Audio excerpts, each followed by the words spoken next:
ओम श्री गुरुभ्यो नमः।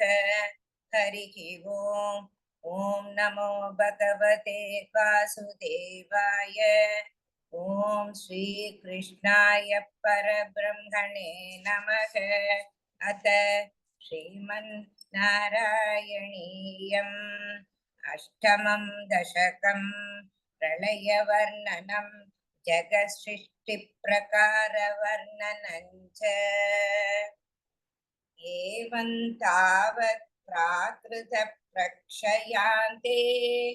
प्राङ्गे कल्पे ख्यातिमे लब्धजन्मा ब्रह्मा भूयस्त्वत्त एवाप्यवेदात् सृष्टिं चक्रे पूर्वकल्पोपमानाम्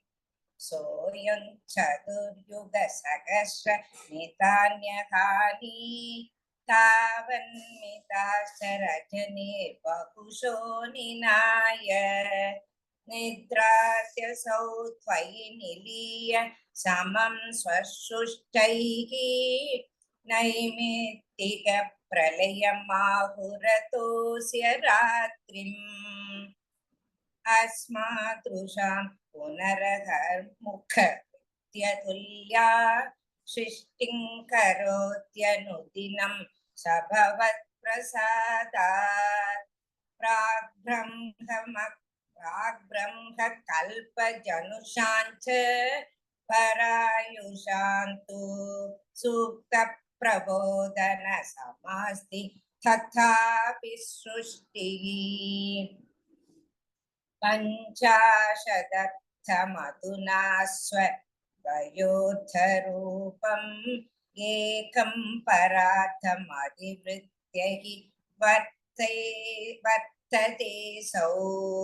तत्रान्त्यरात्रिजनितान् कथयामि भूमन् पश्चाद्दिनावतरणे च भवद्विलासान् दिनावसाने सरोजयोनिः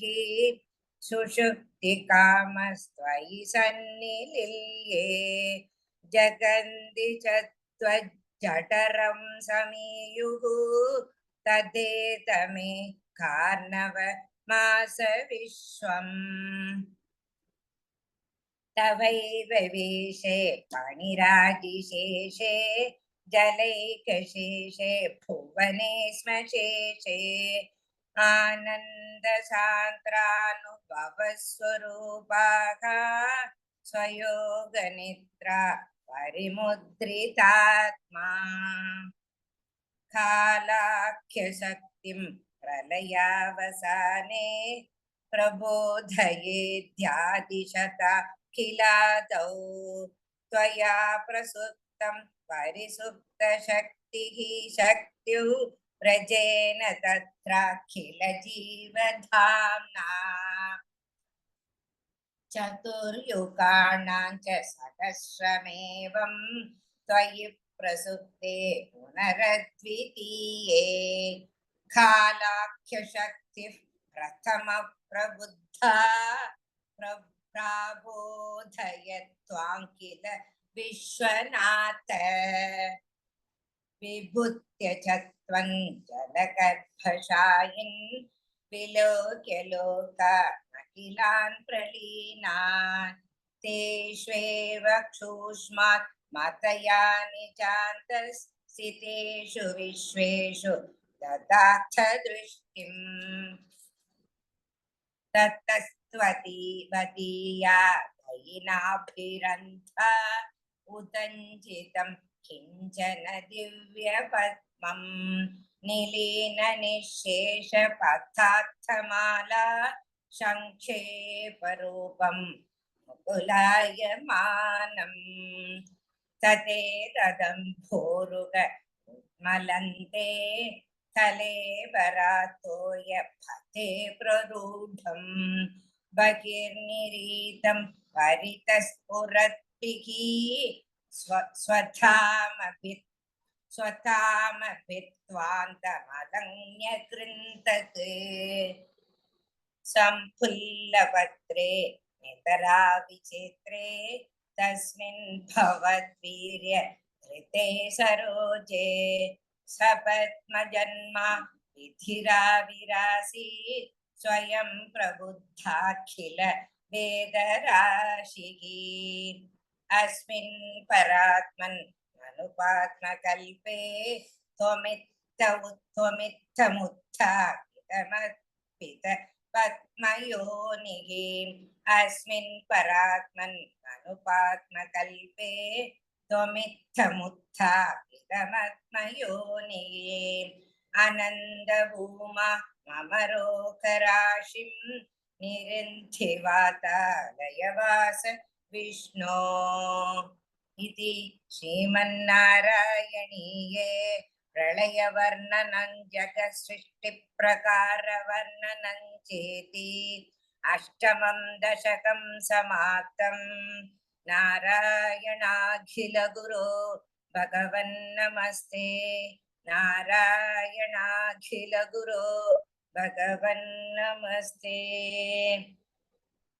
अथ नवमं दशकं जगत्सृष्टिवर्णनम्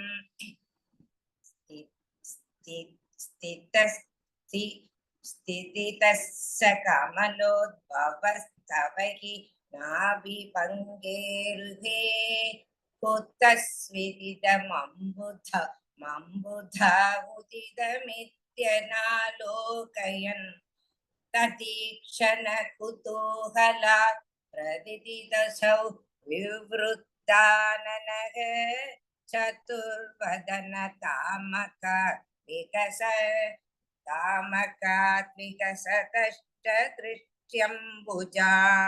दृष्ट्यम्बुजां महानवविघूर्णितं कमलमेव तत्केवलं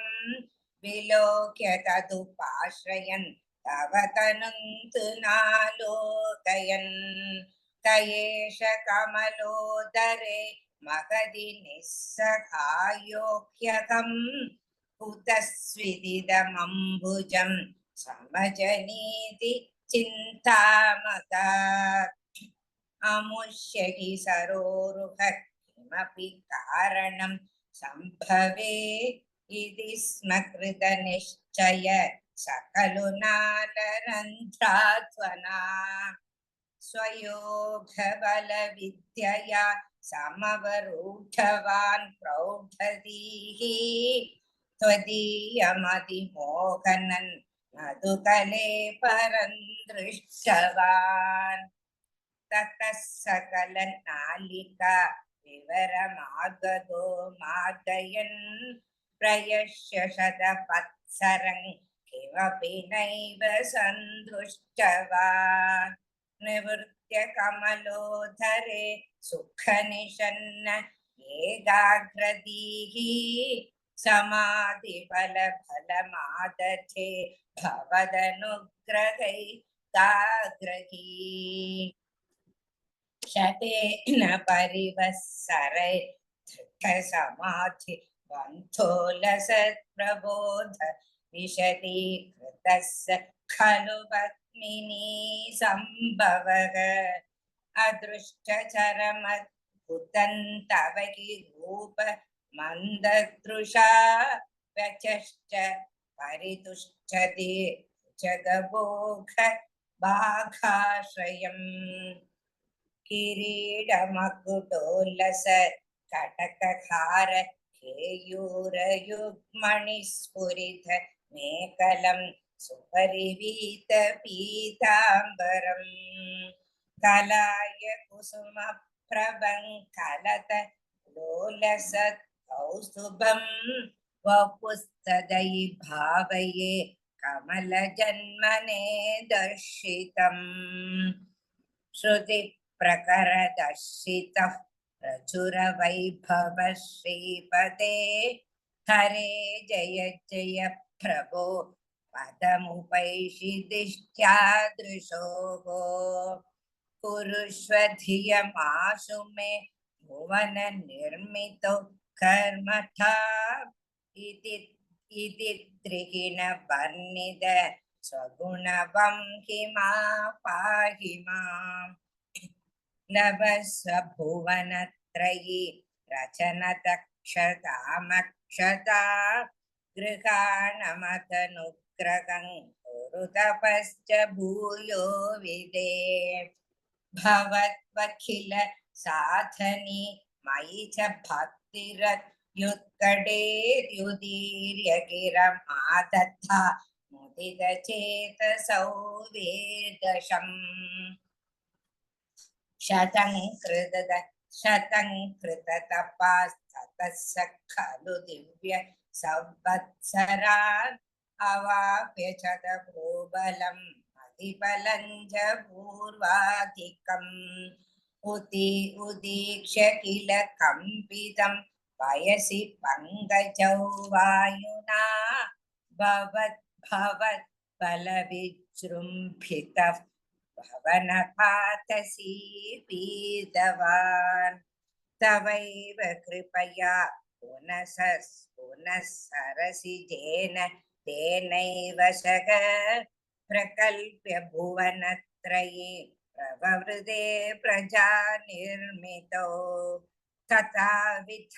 कृपावरो गुरुमरुत्पुराधीश्वर त्वमाशु परिपाहि माम् हृदयोक्षितैरीक्षितैः इति श्रीमन्नारायणीये जगत्सृष्टिवर्णनं नाम नवमं दशकं समाप्तम् नारायणाखिलगुरो भगवन्नमस्ते नारायणाखिलगुरो भगवन्नमस्ते अथ दशमं दशकं सृष्टिवैविध्यवर्णनम्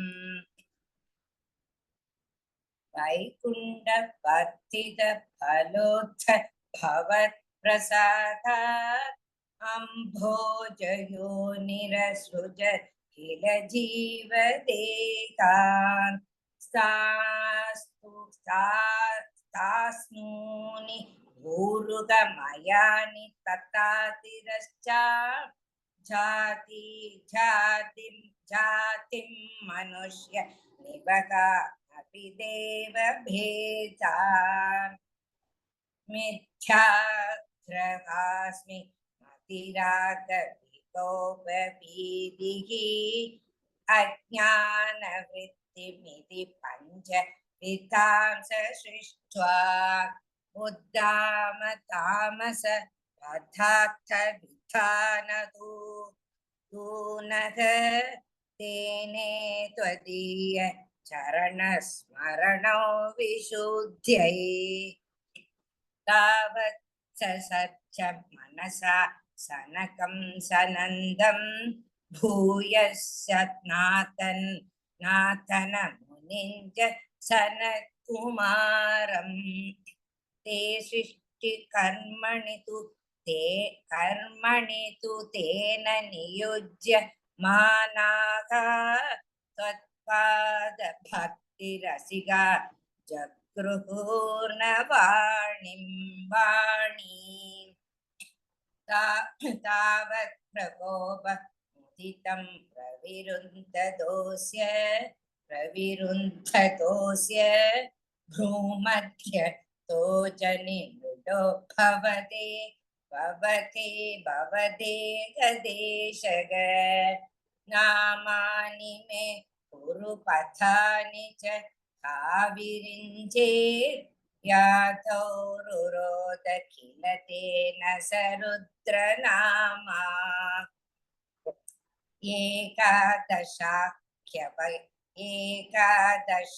एकादशाख्यवयतया च विभिन्नरूपं रुद्रौ विदाय दयिता वनिताश्च दत्त्वा दावन्त्यदत्त च पदानि भवत्प्रणुन्नः प्राह प्रजा विरचनाय च सादरन्तम् रुद्राभिसृष्ट भयता कृतिरुद्रशङ्ग शम्भूर्यमाण भुवनत्रय पीठचेताः मामा प्रजासृज तपश्चर मङ्गलाये आयाचष्टतं कमलभू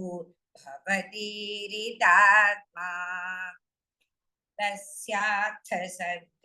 रसिकस्य मरीचिरद्रिः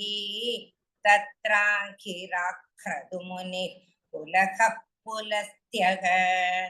अङ्गारजायत भृगुश्च वसिष्ठदत्तक्षौ श्रीनारदश्च भगवन् भवदङ्घ्रिदाशग धर्मादिका नभिसृजन् नथ कर्तमञ्च वाणी विधाय धितिरङ्गजशङ्कुलोऽभूत् तद्बोधितैः सनगदक्ष मुखैस्तनूजैः उद्बोधितश्च विररामतमो विमुञ्चन् वेदान् पुराण निवहापि सर्वविद्याः कुर्वन्निजानन घनो चतुराननोऽसौ पुत्रेषु तेषु विनिधाय स सर्गवृद्धिम् अप्राप्नुवंस्तव पदाम्बुज माश्रितोऽभूत् जानन्नुपायमतदेह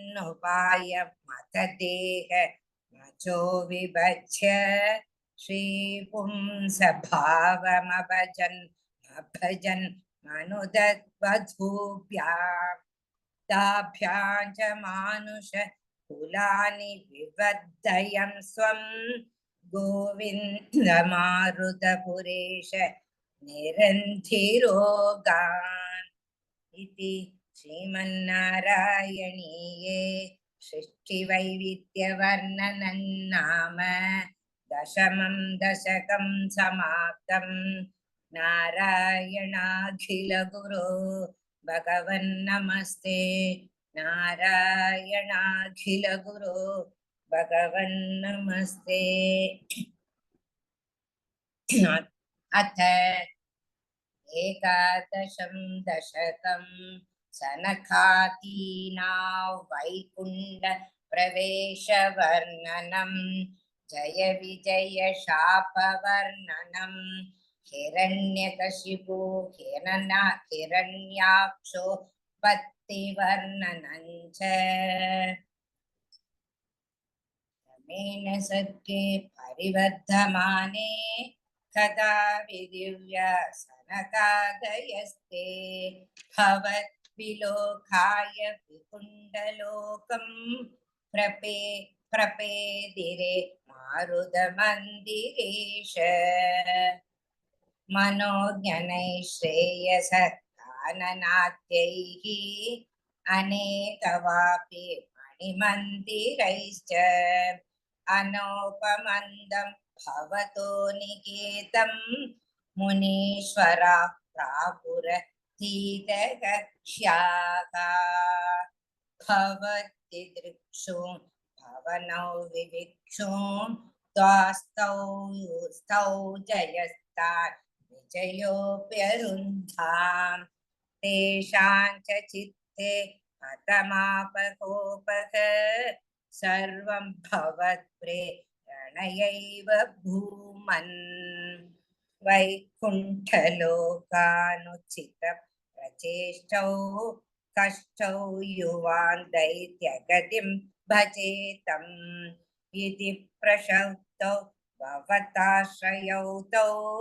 हरिस्मृतिर्नोस्त्विदिने मधुस्तान् तदेतदाज्ञाय भवान् वाक्तः सहैव लक्ष्म्या बहिरम्बुजाक्ष खगेश्वरा चार्पितचारुबाहुः आनन्दयं सा अभिराममूर्त्या प्रसाद्यगीर्भिस्तुवतो मुनीन्द्रानन्यनाथा रथपाशदौतौ सम्भ्रम्भयोगेन भवैस्त्रि बिर्माहुमे ब्रह्मिर्मा उपेदमित्यात कृपन्यगादीः त्वदीयभृत्या काश्यपातौ सुरारिवीरा उदितौ दिदौ द्वौ सन्ध्यासमुत्पादनकष्टचेष्टौ यमौ च लोकस्य यमाविवान्यौ हिरण्यपूर्वः कशिपुः किलैकः परो हिरण्याक्ष इति प्रतीतः उभौ भवन् नाथमशेषलोकम् रुषान्यरुन्धा निजवासनान्धौ तयो हिरण्याक्ष महासुरेन्द्रः रणाय धावन् ननवाक्तवैरी भवत्प्रियाक्ष्मां सलिले निमज्य चचार गर्वात् विनदन् गतावान् ततो जलेशा शत्रुशं भवन्तं निशम्य बभ्राम गवेशयं स्वां भक्तै ददृश्यस्य कृपानिधे त्वं निरुन्तिरोगान् मरुतालयेश इति श्रीमन्नारायणीये सनकादीनां वैकुण्ठप्रवेश वर्णनम् जय विजय शापवर्णनम् हिरण्यकशिपु हिरण्याक्षोत्पत्ति वर्णनञ्चेति एकादशं दशकं समाप्तं नारायणाखिलगुरो भगवन्नमस्ते नारायणाखिलगुरो भगवन्नमस्ते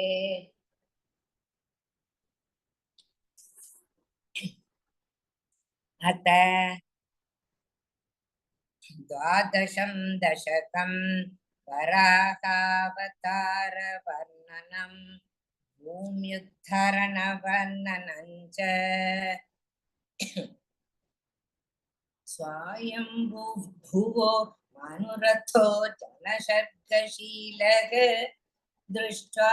महीमसमये सलिले निमग्नां षष्ठारमापशरणं भवदङ्कृषेवा दुष्टाशयं मुनिजनैः सकसत्यलोके कष्टं प्रजा सृजति मय्यवनिर्निमग्ना स्थानं सरोजभव कल्पय तत्प्रजानाम् इत्येवमेष कथितो मनुना स्वयंभूः अम्भोरुहाक्ष तव पाद युगौ व्यचिन्तेत् हाहाडिगो जलमहन्यविपं पुरस्तात् अध्यापिमच्छति महि किमहं करोमि इत्थं त्वदङ्घ्रियुगलं शरणय्यतोऽस्य नासापुडा समभव शिशुकोलरूपी अंगुष्ठमात्र वपुरुपतितः पुरस्तात् भूयोऽथ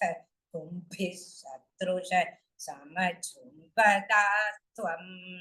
अपरे तथा स्थितमुदीक्ष्य भवन्तमुच्चैः विस्मेरता विधिरथा शकसूनोऽपि विश्वैः कोशावचिन्त्य महिमा किडिरुत्थितो मे नासापुडा किमु भवेदचि तस्य माया इत्थौ विचिन्तयति धातरि शैलमात्रः सद्यो भवं किल जगज्जितघोरघोरम् तन्ते निनाथ उपकन्यजनस्तपस्ताः सत्यस्थिताश्च मुनयो नुनुर्भवन्तम् तत्तोत्र हर्षुलमनः परिणद्य भूयः तोयाशयौ विपुलमूर्तिरवातरस्त्वम् ऊर्ध्वप्रसारि हरिधूम्र विधूतरोमा प्रोक्षिप्तवाल धिरवा खगोरगोणग तूर्णप्रदेन जलद परिघूर्णतक्ष्णा स्तोत्रून्मुनीन् शिशिरयन् नवतेरि तत्त्वम् अन्दज्जलन् ततनु सङ्कुल नक्रचक्रं भ्राम्य तिमिङ्खिलकुलं कलुषोर्मिमालम् आविश्य भीक्षण रवेण रसातलस्तात् आकम्पयन् वसुमती मगवेशयस्त्वम् दृष्ट्वा दैत्य हतकेन रसातलान्ते सौवेशिता झटिति कूड किरीर्विभो त्वम् आपादुकान् विगणय्य सुरारिखेधा दंशाङ्कुरेण वसुधा मदता सलीलम् अभ्युत्तरन्धरन्नथ धरान्तशनाक्लग्न मुस्ताङ्कुराङ्कित विवादिकवीवरात्मा उद्धूत घोर सलिलाज्जलदेतृतञ्जन् क्रीडावराग वपुरीश्वर पाहि रोगात् इति श्रीमन्नारायणीये वराहवतारवर्णनम् भूम्य धरणवर्णनं चेति द्वादशं दशकं समाप्तम् नारायणाखिलगुरो भगवन्नमस्ते नारायणाखिलगुरो भगवन्नमस्ते अथ त्रयोदशं दशकं हिरण्याक्षवतवर्णनम् हिरण्याक्षं तावत् वरद भवदन् पेशनवरं चरन्तं सावत्ते वयसि निजजङ्घ परिमिते भवद्भक्तो गत्वा कपटपडुधि नारदमुनिः शनैरुचे नन्दन् धनुजमपि निन्दं तव बलम् समायावि विष्णुर्हरति भवदीव्या वसुमती प्रभो कष्टं किमिदमिति तेनाभिगतितः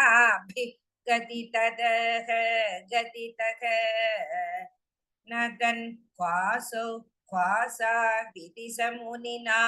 दर्शितपतः भवन्तं सम्प्राप धरणिधर मुद्यन्तमुदका अहो आरण्योऽयं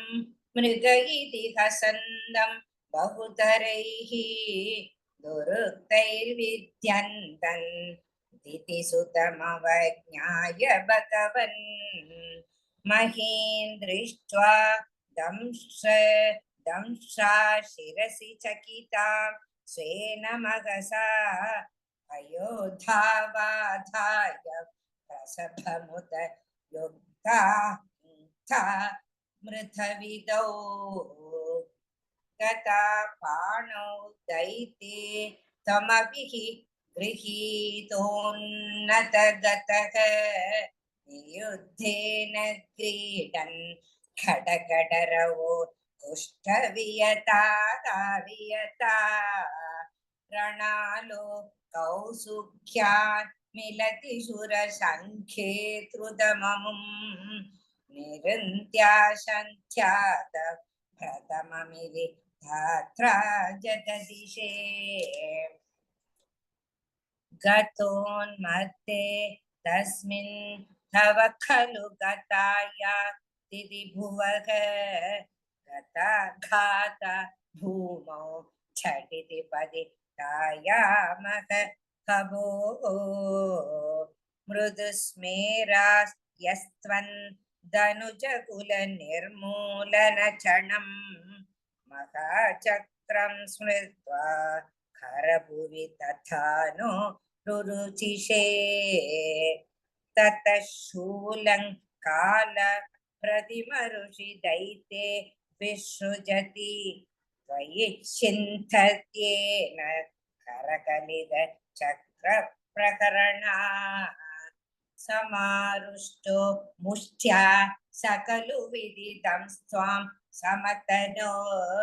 कलन्माये माया त्वयि किल जगन् मोहनकरीः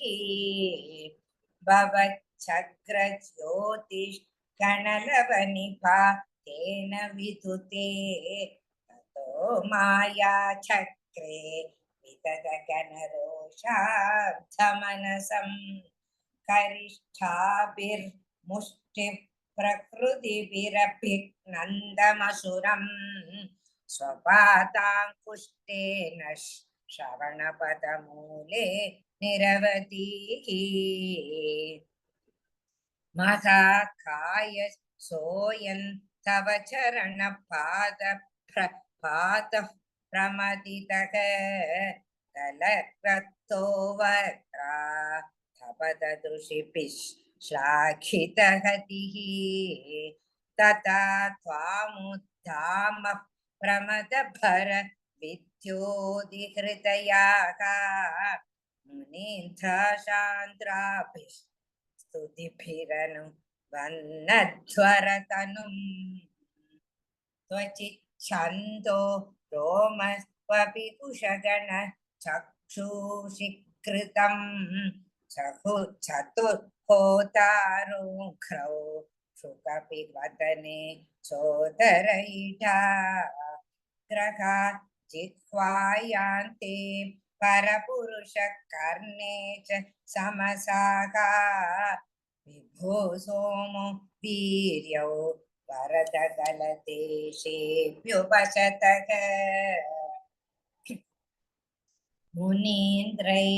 रिद्ध्यातिस्तवनमुखरै मोदितमनाः महीयस्यामूर्त्या विमलतरकीर्त्या च विलसन् स्वदिक्ष्ण्यं सम्प्राप्तः सुकरसविहारी मधुरिपो निरन्ध्यारोगं मे सकलमपि वातालयपते इति श्रीमन्नारायणीये हिरण्याक्षवदवर्णनं नाम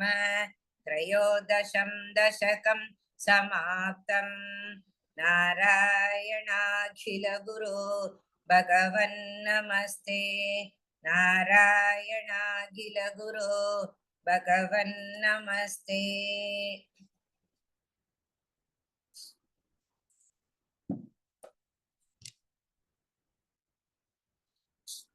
अथ चतुर्दशं दशकं कपिलोपाख्यानम्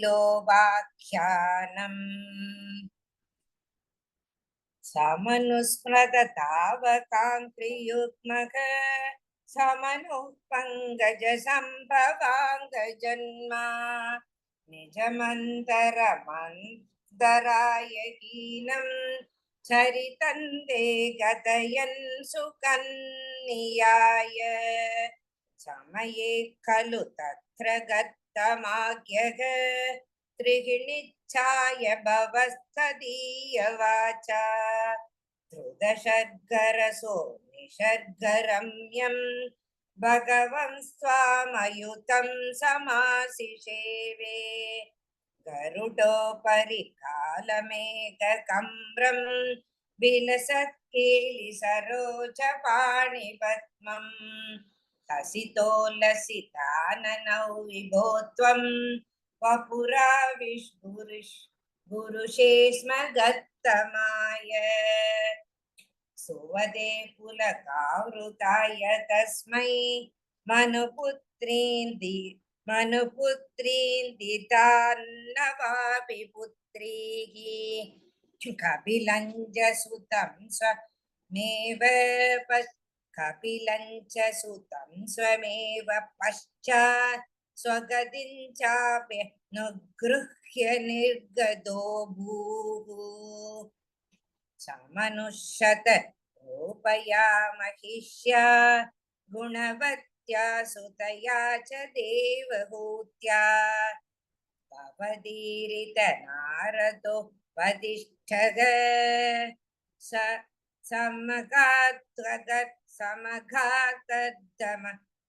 समघातममागधि प्रतीक्षम् मनुनोपहृताञ्च देवहूतिं दरुणीरत्नमवाप्य गद्धमोषौ भवदर्चन निवृतोऽपि तस्यां दृढशुश्रुणु क्षणया ततौ प्रसादम् सगुणस्त्वदुपासन प्रभावात् दयिता कामकृते कृते विमाने वनिता कुलसङ्कुलो नवात्मा व्यहरद्देवपतेषु देवहूत्या शतवर्षमथव्यतीत्यशोऽयं नवकन्यासमवाप्य धन्यरूपाः वनयानसमुद्यतोऽपि कान्ताहित कृद्वज्जननो सुकोऽन्यवाप्सि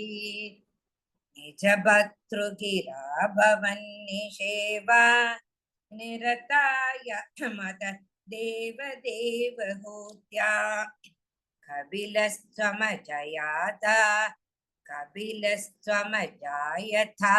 जनानां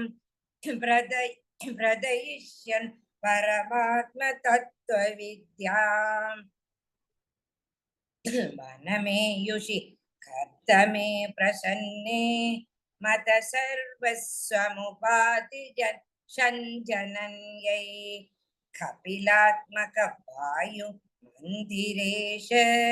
त्वरितं त्वं परिपाहि मा गदौघात् इति श्रीमन्नारायणीये कपिलो वाख्यानं नाम चतुर्दशं दशकं समाप्तं नारायणाखिल गुरो भगवन्नमस्ते नारायणाखिल गुरो भगवन्नमस्ते अथ पञ्चमं दशकं कपिलोपदेशः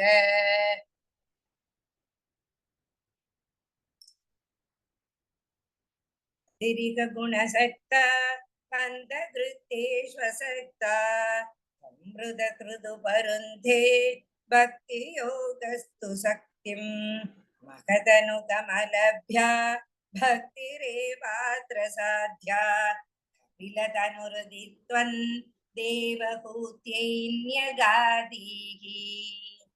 प्रकृतिमहदहङ्काराश्च मात्रा च भूतान्यपि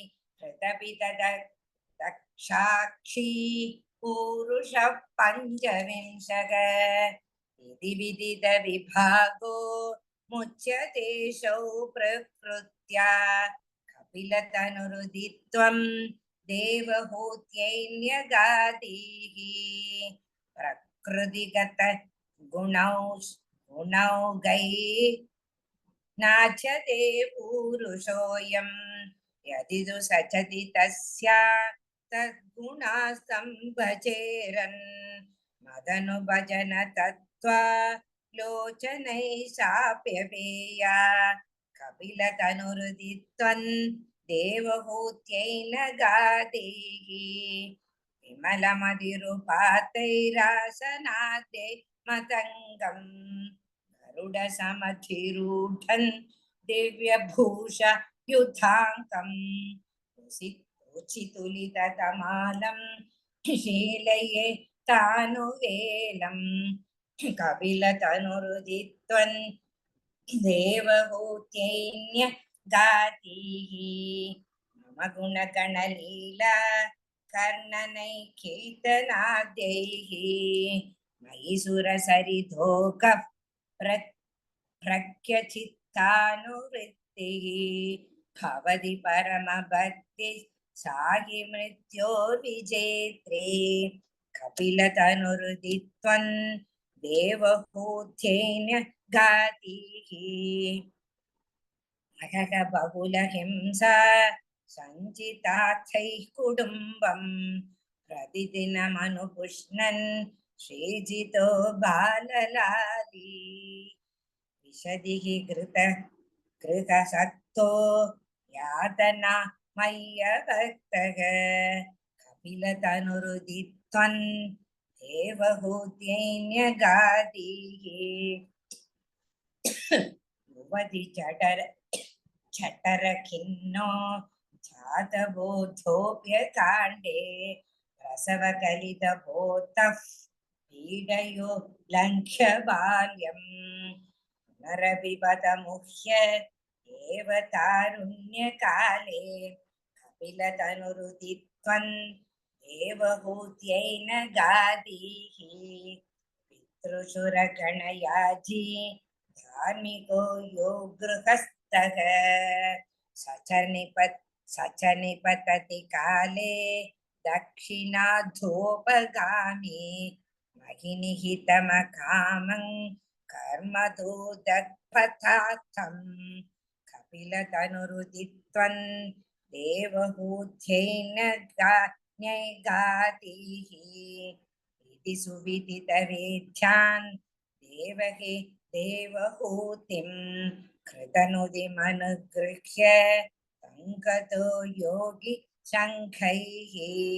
विमलमति रथासौ भक्तियोगेन मुक्ता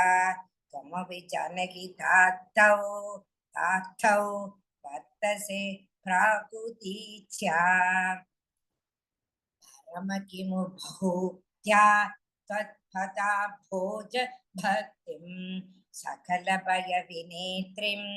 सर्वकामोपनेत्रीं वदसि खलु दृढं त्वं तद्विधूय मयान्मे कुरु भवन पुरेश तय्युपादस्वभक्तिम्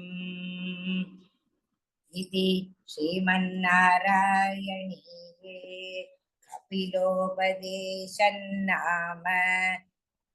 पञ्चदशं दशकं समाप्तम् नारायणाखिलगुरो